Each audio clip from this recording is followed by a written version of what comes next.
Très bien, les amis. Ici, Harris Sultan. Un sans-abri britannique est décédé à l'entrée d'un hôtel pour migrants. Un hôtel pour migrants. Où ça? Si vous êtes un migrant illégal, si vous enfreignez les lois du pays, venez ici illégalement. Avec peu d'argent, vous aurez une belle chambre et 3 repas chauds par jour. Mais si vous êtes une personne britannique née et élevée dans ce pays, probablement un ancien combattant qui a servi le pays, vous pouvez mourir sur les marches de cet hôtel dans le froid. Regardez ceci. Donc, évidemment, nous sommes arrivés et il y a un homme qui est mort dans l'entrée ici, qui est actuellement réanimé par la police. Je devrais dire que la police est avec lui maintenant. Je ne vais pas trop filmer, les gars, parce que, évidemment, je dois juste préserver un minimum d'intimité. Mais oui, Derby Midland Hotel, le gars noir est toujours en train d'être réanimé. On a le sas de l'ambulance. Vous voulez voir ce qui se passe à l'intérieur de cet hôtel? Regardez ce Derby Midland Hotel, où le ressortissant soudanais Oumar Mohamed, un clandestin, a documenté son voyage à travers la Manche puis s'est filmé dans cet hôtel, jetant de l'argent partout dans la chambre, c'est lui. Regardez-le, il vous montre son argent. C'est une chambre gratuite qui lui a été donnée. Pendant que des Britanniques ordinaires meurent dans les rues. Je vais te regarder partir. Descendons. Allez, viens alors. Par ici. Ne me touche pas. Je peux te rappeler, si tu me pousses, ne me pousse pas, s'il te plaît. Va-t'en, par là. Ces gens ingrats, ils reçoivent 3 repas par jour, ils ont une chambre avec cette attitude totalement ingrat. Pendant que des Britanniques ordinaires meurent dans les rues, c'est un monde de clowns. C'est très difficile à croire. Les gares, Allez, et puis regardez tous ces vélos, regardez. voilà. Le livreur migrant se moque du système d'asile britannique. Le ressortissant soudanais, photographié près de la tour Eiffel, se vante de gagner illégalement de l'argent au Royaume-Uni en jetant des billets de 10 et 20 livres dans des hôtels financés par les contribuables. Je pourrais continuer. Et vous, que gagnez-vous? Voici Manchester, regardez. Je ne vois aucun Britannique ici, peut-être quelques-uns, mais la plupart ne sont pas d'origine et à cause des ravages. Est-ce que c'est ce que vous voulez pour votre avenir? En quoi est-ce bien, selon n'importe quelle norme? Comment peut-on vouloir que son pays devienne de tels trous à rats? Très en colère. Que font ces types quand ils n'ont rien à faire? Quand ils sont nourris, logés, ils sortent au milieu de la nuit pour harceler des fillettes britanniques? Il marche vers moi, il marche vraiment vers moi. Elle a peur. Ce type marche vers elle et regarde ce qu'il va lui demander. Salut. Salut, si c'est une vidéo, Peut-être que ça va. Écoute, tu veux apprendre à me connaître? donne-moi mon numéro. Tu as peur, non? Je l'ai eu. Non, merci. Elle a plus de la chance. C'était une interaction sans danger, même si elle était très dérangeante. Mais que va-t-il arriver à la prochaine fille, comme cette fillette de 12 ans brutalement violée par 2 hommes afghans? Ils deviennent en fait plus effrontés lorsqu'ils sont en groupe, lorsqu'ils sont plusieurs. Alors laissez-moi faire une prédiction. Il y a actuellement entre 1,2 et 1,5 million de migrants illégaux vivant au Royaume-Uni. La prochaine élection générale n'aura pas lieu avant 2029. Donc, d'ici 2028, Kyostama va transformer tous ces migrants illégaux en citoyens. Je n'aurais pas fait cette prédiction, même si je croyais qu'ils pouvaient, car j'avais des doutes, mais ils viennent de le faire en Espagne. Regardez, c'est Pedro Sánchez, Premier ministre d'Espagne. Il vient de légaliser 500 000 migrants illégaux dans le seul but de gagner leur voix, de tourner la démocratie espagnole en dérision. Si vous pensez qu'ils ne vont pas faire ça en Grande-Bretagne ou en Australie, ils essaient déjà de le faire en Amérique. Rappelez-vous qu'aucune pièce d'identité n'est exigée pour les électeurs, n'importe qui peut entrer et voter. La gauche sait qu'elle est en train de perdre, alors c'est leur réponse pour gagner de nouveaux votes. Écoutez-le. Oui, mon pays a proposé une voie pour régulariser un demi-million de migrants sans papier. Un demi-million de migrants illégaux, une voie vers la citoyenneté espagnole. Un demi-million de personnes. Nous vivons avec elles. Chaque jour au marché, dans le bus, à l'école de nos enfants, des personnes qui s'occupent de nos parents, qui travaillent dans les champs, qui ont construit main dans la main avec nous le progrès de notre pays, des personnes qui étaient déjà ici, déjà partie intégrante de nos vies. Certains disent que nous sommes allés trop loin, que nous allons à contre-courant. Mais j'aimerais vous demander, Ce sont les personnes que vous voyez à l'écran. Ce sont les personnes dont il dit qu'elles vont devenir citoyennes espagnoles. Elles travaillent, elles servent la communauté. Oui, c'est vrai, elles le font.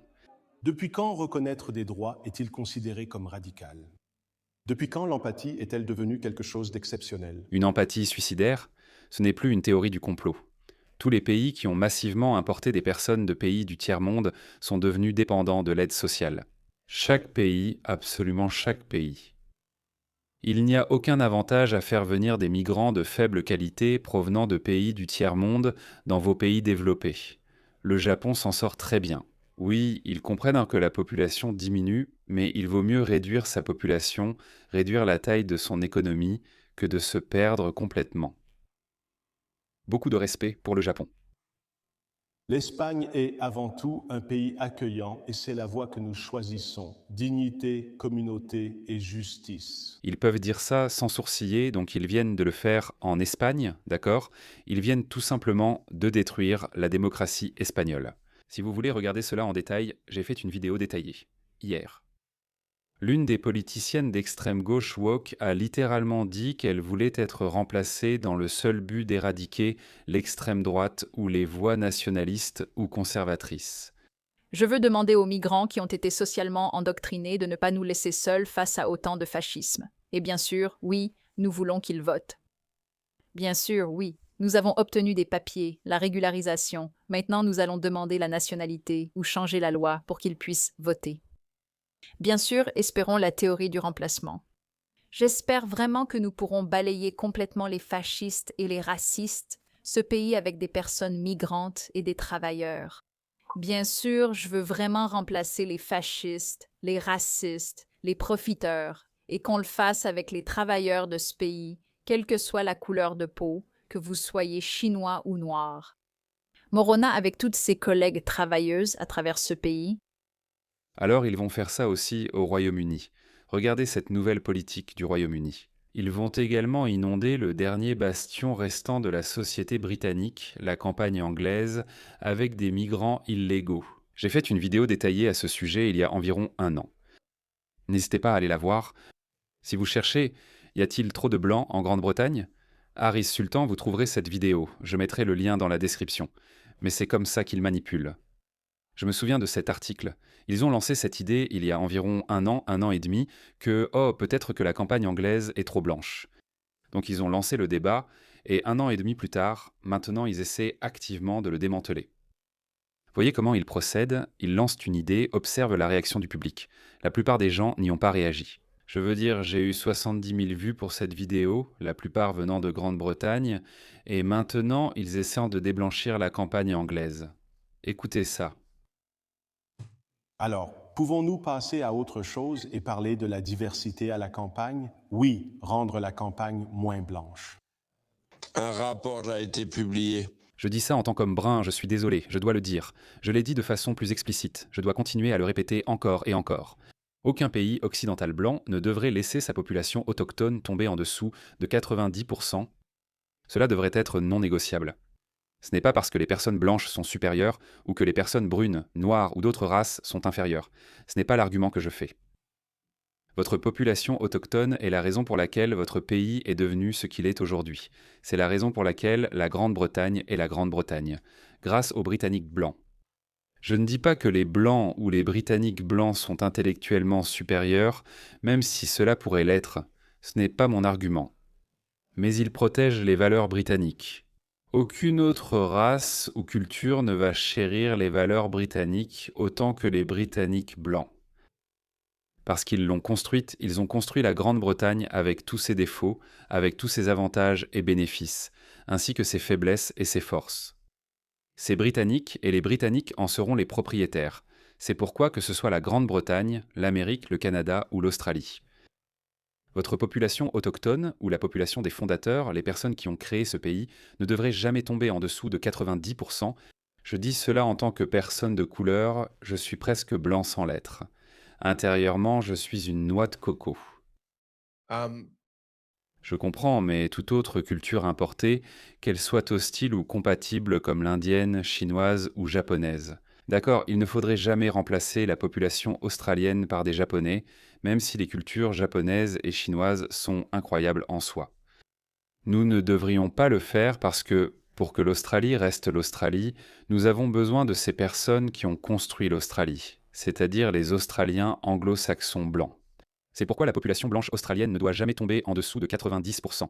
En Grande-Bretagne, ils ont laissé ce chiffre descendre en dessous de 80%, et regardez ce qui se passe. Et maintenant, ils s'en prennent à la campagne anglaise. Mais l'Angleterre doit se ressaisir, la Grande-Bretagne doit se ressaisir, augmenter sa population, peu importe comment vous le faites. Je ne sais pas, enfin. Nigel Farage a annoncé qu'il instaurerait une méthode de déportation similaire à l'ICE en Grande-Bretagne s'il accède au pouvoir. Je ne sais pas, je ne pense pas vraiment que Nigel Farage soit une personne très déterminée, mais je crois qu'il est un populiste. Et tant que cette idée de déportation massive restera populaire, il le fera. Mais cela va devenir difficile, parce que je pense qu'ils vont transformer ces 1,2 à 1,5 million d'immigrés illégaux en citoyens. Je pense vraiment qu'ils vont le faire et les relâcher dans la campagne anglaise. Aujourd'hui, un rapport consultatif propose différentes stratégies pour attirer davantage de minorités ethniques afin de refléter une nation multiculturelle. N'est-ce pas de l'ingénierie sociale? Pourquoi dis-tu cela comme si c'était une fierté? Ce n'en est pas une. Il est prouvé que le multiculturalisme ne fonctionne pas à grande échelle. Tu devrais combler les lacunes. Tu as besoin de médecins, de scientifiques et d'entrepreneurs en technologie pour attirer des personnes hautement qualifiées qui améliorent le pays d'accueil. Mais ça ne fonctionne jamais à grande échelle. Tu ne devrais jamais importer de main-d'œuvre. Ils font baisser les normes du travail, ils font baisser les coûts de la main-d'œuvre, ça ne marche tout simplement pas. Et puis, dans le processus, tu perds ton identité culturelle et nationale. C'est des conneries. Désolé, ce n'est pas raciste, c'est culturaliste, c'est un argument très culturaliste. Et je dis expulser, expulser tout le monde, toute personne qui ne jure pas allégeance au pays, même un tout petit peu. Audience d'expulsion. Est-ce de l'ingénierie sociale excessive? Ils affirment que les pubs de campagne attirent surtout les blancs, pas les personnes de couleur. Mais c'est le principe d'un pub de campagne. Ils s'adressent à la communauté qui vit autour, n'est-ce pas? Donc le menu et les boissons représentent tout cela. Je ne comprends tout simplement pas. Je veux dire, si les gens ici ne peuvent pas accepter ça, Gloucestershire, c'est les Cotswolds mentionnés dans ce rapport. Ce n'est pas l'Alabama ou le Mississippi. Pourquoi prendre des mesures pour ceux vivant en Alabama, Mississippi ou dans le Gloucestershire? Je ne comprends pas. C'est de l'ingénierie sociale, la pire qui soit. Le problème, Scarlett, c'est que je ne connais aucune personne noire ou asiatique. Je vis à Tal Hamlets. Je veux dire, c'est comme, tu sais, il y a plein de gens de différentes origines, ils s'en fichent. Ils n'ont jamais parlé ni eu de conversation avec personne. Tu sais quoi? C'est en fait un point très intéressant. En réalité, c'est vrai que les vrais musulmans, ou ces migrants illégaux, n'ont pas demandé ces aides sociales. Tu te rappelles de manifestations de migrants pour demander le crédit universel ou les allocations Centrelink? En Australie, il y a les paiements Centrelink, mais personne ne les a réclamés. Oui, dès que tu leur dis qu'ils auront 1200 $ toutes les 2 semaines, ils acceptent. Tu leur donnes, ils prennent, mais personne ne le demande, même en Amérique. Je ne pense pas qu'aucun de ces migrants illégaux ne demande vraiment ça. Medicare ou peu importe ce qu'ils ont en Amérique, personne ne le demande. Ce sont les gauchistes qui continuent de le faire, poussés par leurs propres idéaux élevés de prendre soin des nécessiteux, alors qu'ils ne le demandent même pas. J'ai vraiment envie d'aller dans les Cotswolds, mais j'ai l'impression de ne pas pouvoir parce que je suis noire. J'ai parcouru le Royaume-Uni de long en large, c'est un pays magnifique, j'ai adoré la campagne. Je suis allé au village de Shakespeare, je suis allé à Canterbury, j'ai visité tellement d'endroits. Et tu y vas. C'est magnifique, magnifique, des gens souriants, des gens souriants. Ils te sourient vraiment, tu ne vois pas souvent des gens te sourire. À Londres, balade-toi dans l'Est, à Tower Hamlets, à Ilford ou dans ces quartiers défavorisés. On y voit vraiment des visages très en colère. Tu traverses la campagne anglaise, c'est magnifique. Tout le monde te sourit. Tout le monde est là et j'adore ça. C'est comme ça que l'Australie était avant. Bref, j'en ai marre de ça. Donc, la vidéo devient longue, mais ça arrive. Ne croyez pas qu'il y a eu quelque chose d'inhabituel en Espagne. C'était juste la première étape. Ils l'ont fait maintenant, ils vont faire ça en Australie, au Royaume-Uni, ils vont faire ça partout, et ils vont aussi faire ça en Amérique. Quand Trump ne sera plus là, chers Américains, ce n'est pas le moment d'être complaisant. Vous pensez peut-être aller mieux, et c'est vrai. Heureusement, avec le président Trump et toutes ces distractions comme Jeffrey Epstein, etc. Une fois que Trump ne sera plus là, vous serez aussi dans le même bateau. Nous sommes tous fichus. C'est pourquoi, pendant qu'ils mettent leur plan à exécution, nous devons aussi mettre les nôtres en marche, c'est-à-dire unir les voix qui partagent les mêmes idées. Allez sur X, impliquez-vous davantage. Ils constatent leur recul et la destruction de la gauche partout. Leur solution pour regagner des voix est d'importer des électeurs du tiers-monde. Ils font pareil en Australie. C'est un phénomène observé. Pauline Hanson a eu des ennuis pour cela. Elle a affirmé que le Parti travailliste accorde la citoyenneté australienne aux migrants indiens comme des bonbons, car ces derniers y votent tous pour ce parti de gauche, ce qui serait intentionnel. Les démocrates ont déjà fait cela en Amérique. Pourquoi ne le feraient-ils pas aussi au Royaume-Uni ? Ils vont faire ça au Royaume-Uni, ils vont le faire encore plus en Australie. Et on est tous fichus à moins que tu ailles sur X, à moins que tu ailles sur X.